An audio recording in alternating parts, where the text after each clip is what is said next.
letea matatizo katika dini yetu, inshallah tupate ufumbuzi. Naktafi bihadha inshallah taala. Naam, naona bado tunaendelea, mashehe wanaendelea. Jazakumullah khair wa barakallahu fikum. Assalamu alaykum wa rahmatullahi wa barakatuh.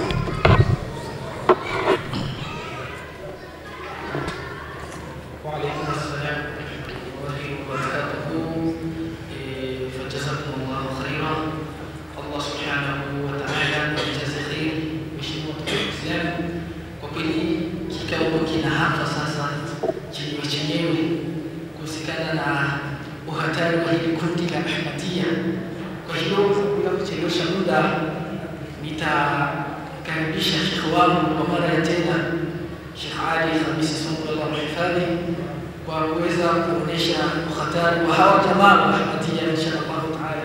Faliyatafadhali Sheikh.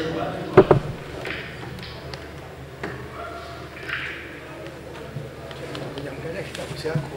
Kitabu kichukua. Pombe kifadhi kidogo.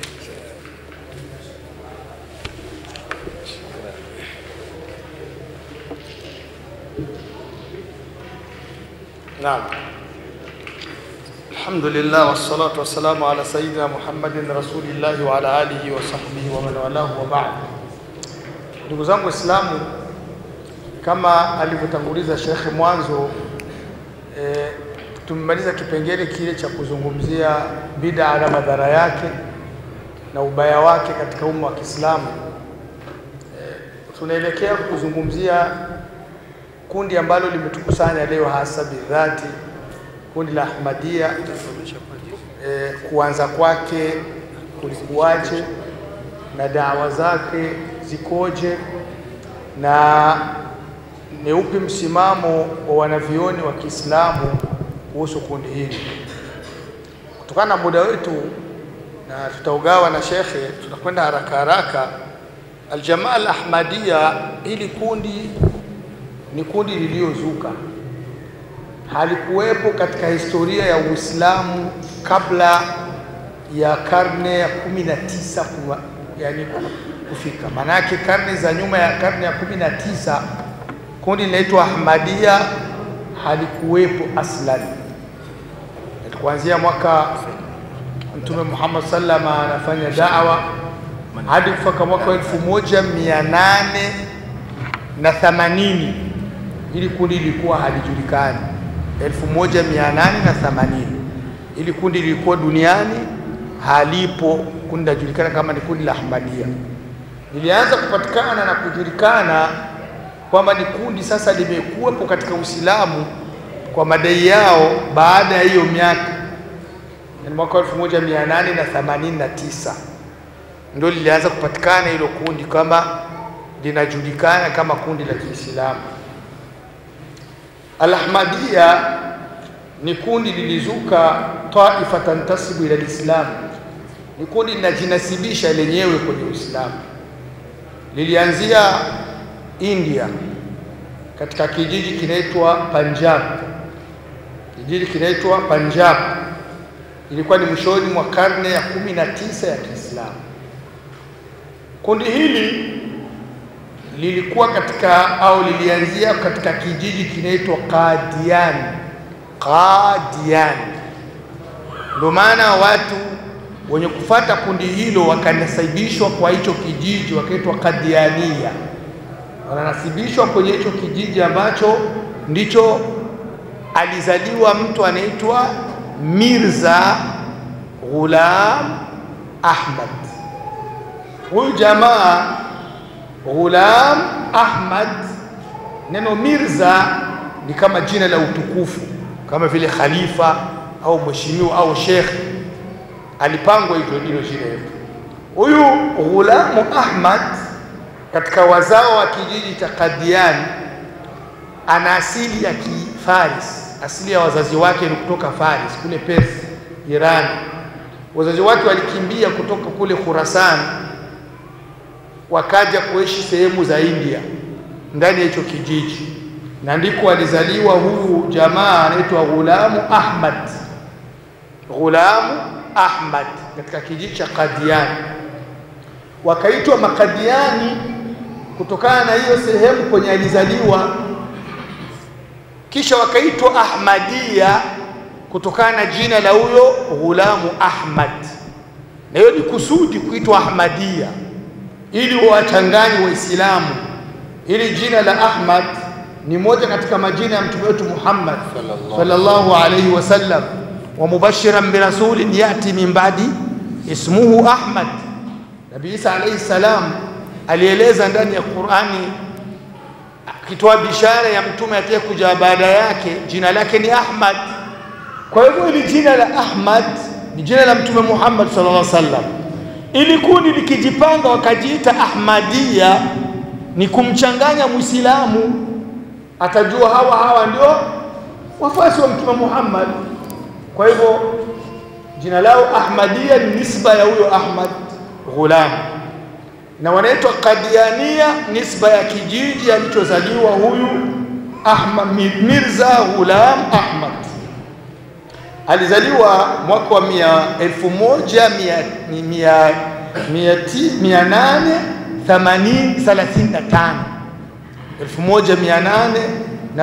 1835 katika kijiji cha Qadiani. Akaanza kujitangaza kwamba yeye ni mtume mwaka wa 1889, yani tofauti ya miaka ya kuzaliwa na wakati wa kujitangaza ni kama miaka mingapi? 89 kutoa 35, miaka mingapi? Miaka 54. Kwa hivyo ndivyo alianza kujitangaza kama yeye ni nabii. Wakati mwingine akajiita yeye ndio Nabii Isa alayhi salamu aliyoahidiwa ndani ya vitabu na sunna za mtume wetu Muhammad sallallahu alayhi wasallam. Nafasi nyingine akajitangaza kwamba yeye ndiye al-Mahdi al-Muntazar aliyeelezwa na mtume wetu Muhammad sallallahu alayhi wasallam. Bi maana hakuwa na da'wa moja, alikuwa na da'wa, yani dawa zake zilikuwa mutakhabbita, zinachangana.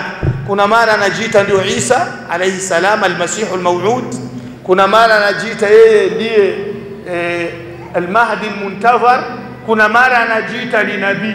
Kwa hivyo mambo yake yalikuwa yanachangana.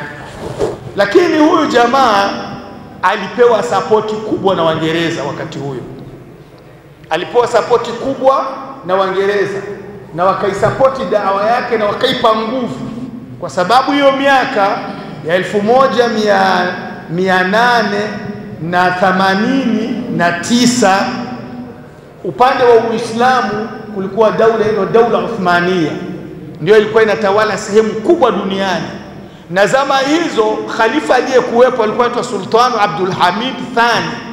Ni mmoja katika viongozi ambao dunia inawashuhudia kwa kheri, miongoni mwa viongozi wa Kiislamu wazuri ambao waliopita katika ulimwengu huu. Sultan Abdul Hamid Thani, mmoja katika viongozi wa daula Uthmania, ambaye aliombwa na wazungu na hasa Waingereza hiyo miaka atoe ruhusa Palestina iwe nchi ya Mayahudi.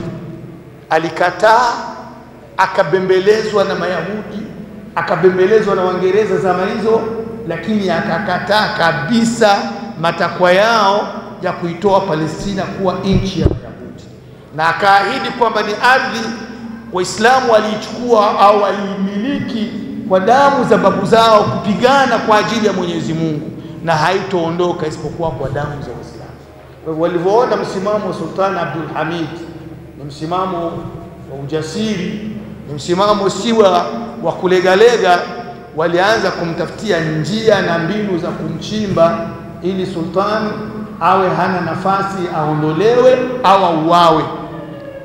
Katika mbinu Mayahudi na Waingereza walitumia ni kupandikiza ili kundi la Ahmadiyya.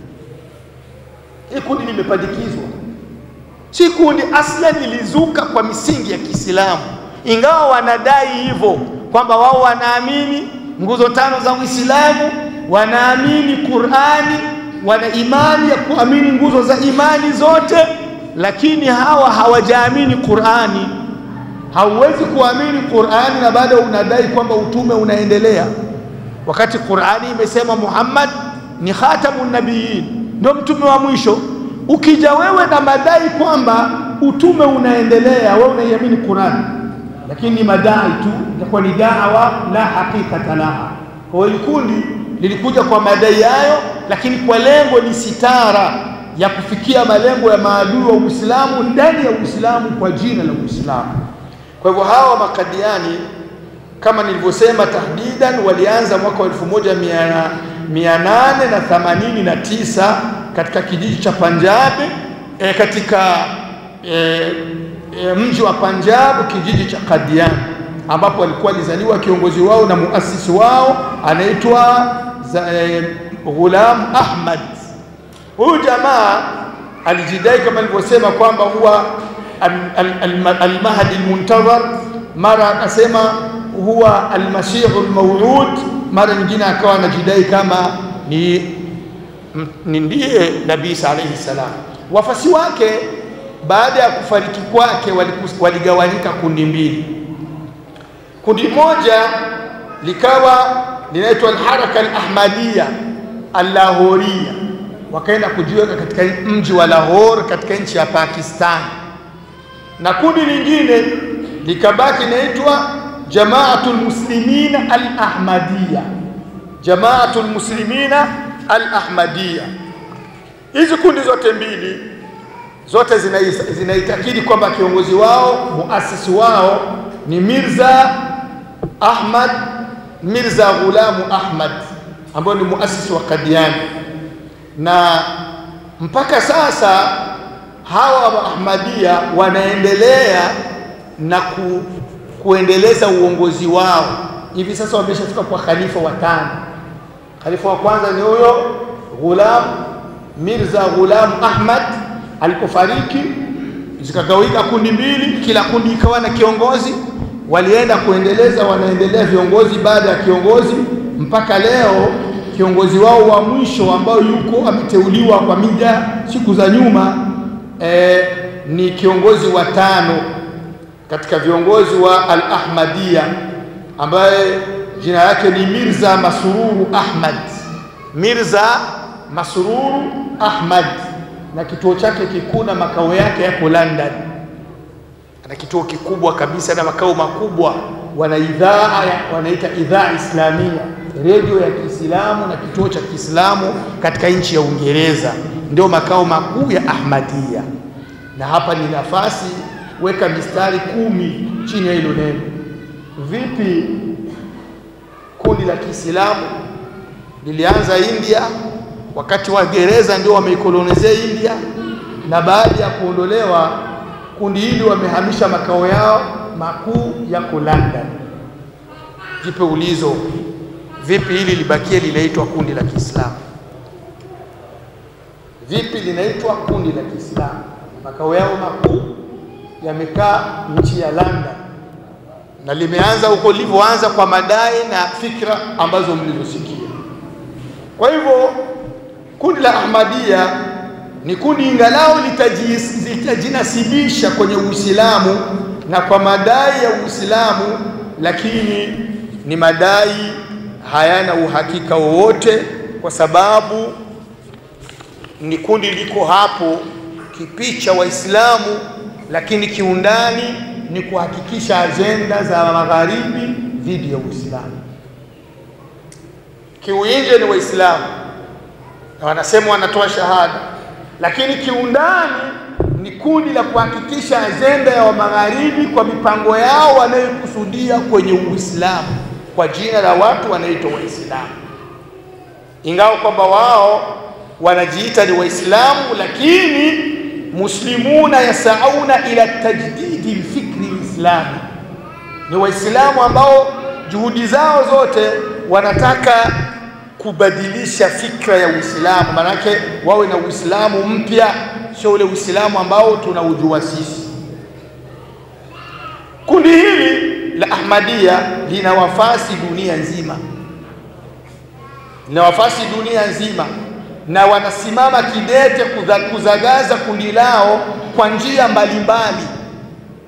Wanasimama kidete kuzagaza kundi la Ahmadiyya bikulli bishatta subul, kwa njia mbalimbali.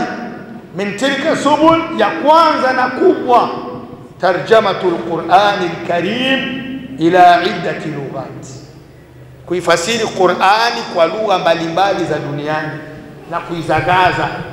Wanafasiri Qur'ani kwa tafsiri yao wao, zile aya ambazo zinafasiri mtume ni wa Muhammad ni wa mwisho. Ukisoma tafsiri yao hawasemi ni Muhammad ni mtume wa mwisho, wanasema Muhammad ni kiongozi wa mitume.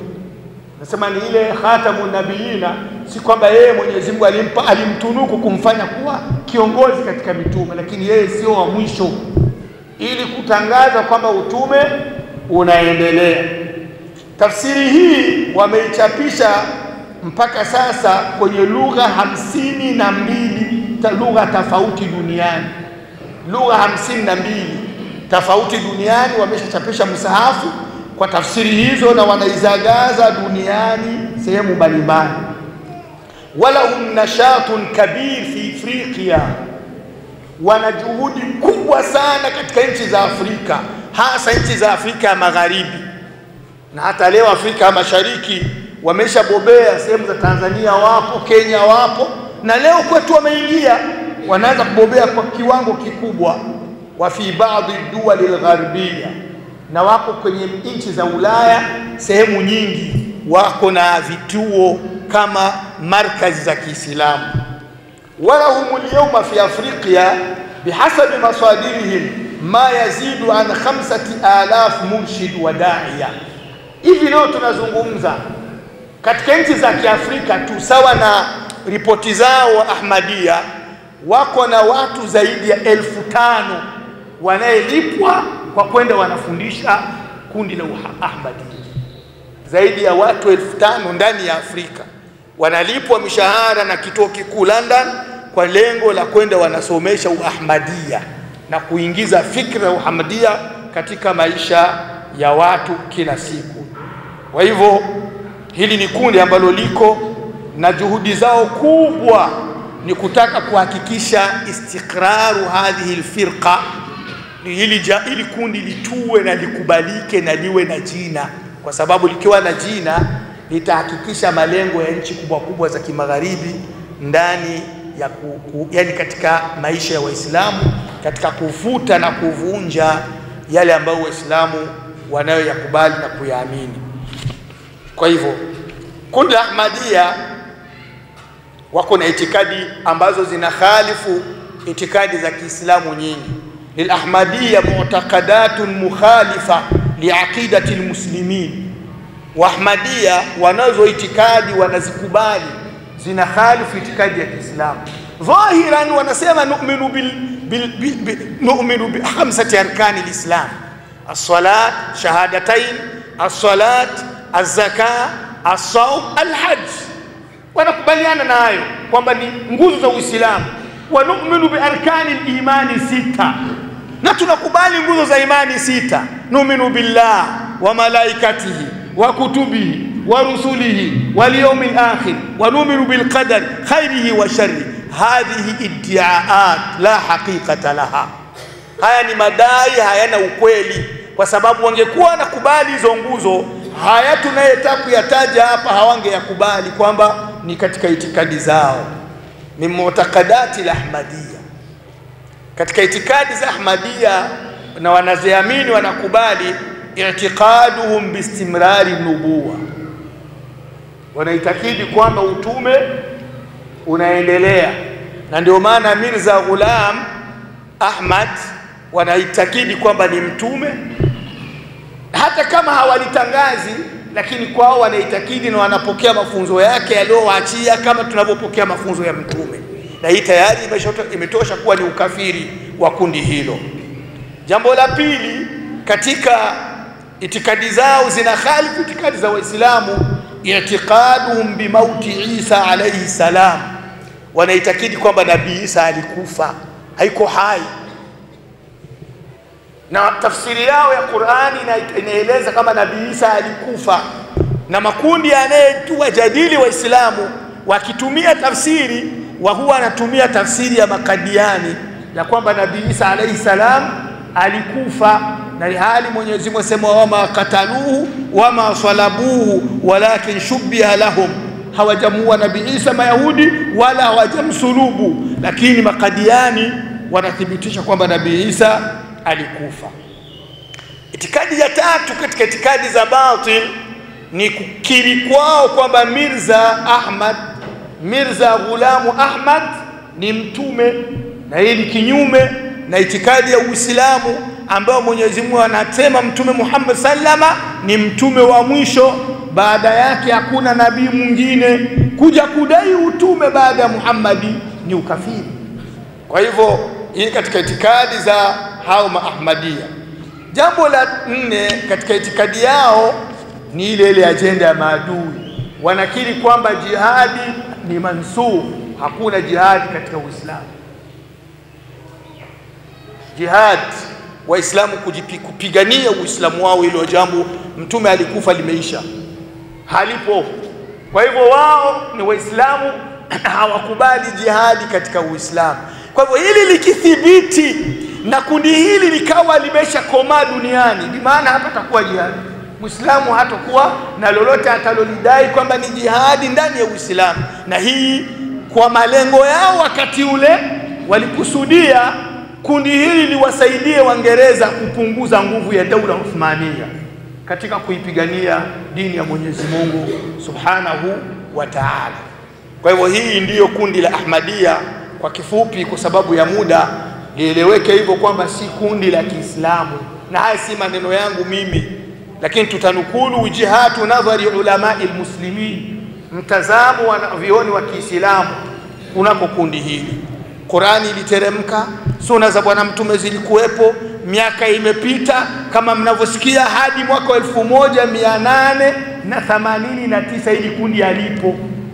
Linapozuka wanavioni wa Kiislamu watalitazama kama liko sambamba na yale yanayetaja itikadi za Uislamu. Wanavioni wa Kiislamu walivyokaa waliona kwamba kundi hili si kundi la Kiislamu. Ya'tabiru ulamau almuslimina kullam min atba'i al-ahmadiyya ghayra muslimin. Wanavioni wa Kiislamu wanaona kwamba wafasi wote wa Ahmadiyya maadama wanafuata itikadi za Ahmadiyya, hata watakiri shahada 2 mbele yako, si Waislamu, kwa sababu yale wanayoyaitakidi yanavunja shahada zao. Na kwa sababu hiyo akadat rabitatul alami alislami mu'tamaran sanawiyan fi am 1394 hijria. Rabitatul alami alislami iliweka mkutano, katika mkutano wao wa kila mwaka walikusanisha nchi za Kiislamu mwaka wa 1394 wa Kiislamu. Ilikuwa ni tarehe 14 hadi tarehe 18 za Rabiul Awwal. Mkutano huyo ulihudhuriwa na wajumbe 140 wanavioni kutoka ulimwengu mzima kwenye nchi za Kiislamu mbalimbali, wakahudhuria mkutano huo wa Rabitatul Alam al-Islam. Mada ilikuwa ni kujadili firqatul Ahmadiyya, ili kundi la Ahmadiyya ambalo limezuka ni kundi gani, la Kiislamu au si la Kiislamu. Ilikuwa ni mwaka 1394 ya Kiislamu, sawa sawa na mwaka wa 1974. 1974 wasadarat, ikawa yani wakana al-i'lanu al-aam, ikawa tangazo ambalo lililochukuliwa baada ya kumalizika mkutano wa Rabita ni hili. Nasu yake ni al-Qadiyaniyya wal-Ahmadiyya harakatun takhribiyya ضد الإسلام والعالم الإسلامي، والتي تدعي زورا وخداعا أنها طائفة إسلامية، والتي تخفي بستار الإسلام أجل مصالح دنيوية، وتسعى وتخطط لتدمير أسس الإسلام. Hilo tangazo lilitoka kwenye mkutano wa Rabita, umehudhuriwa na wanavioni 140 kutoka sehemu zote duniani mwaka 1974 ya Kizungu sawa na mwaka 1394 wa Kiislamu.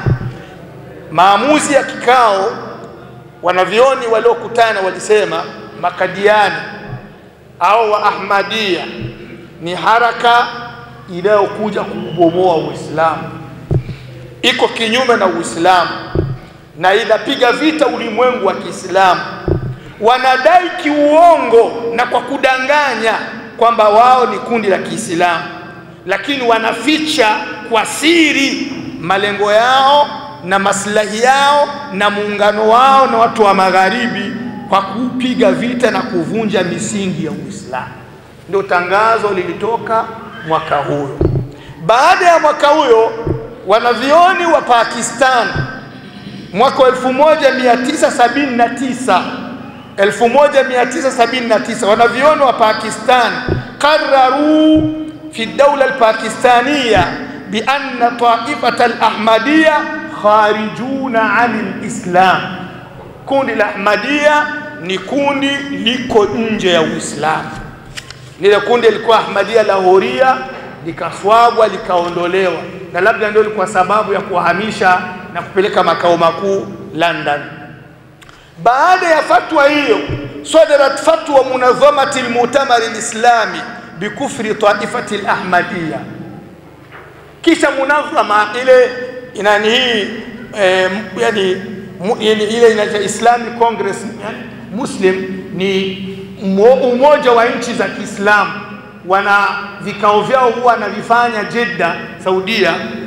Wakachukua fatwa nao wakatoa msimamo kwamba pia haraka al-Ahmadiyya ni taifa laysat muslima, ni kundi si la Kiislamu. Kama sadarat fatawa hay'ati kibari ulama'i Saudia bikufri taifati al-Ahmadiyya, pia zikatoka fatwa za baraza kuu la fatwa Saudia kwamba kundi la Ahmadiyya ni kundi la kikafiri.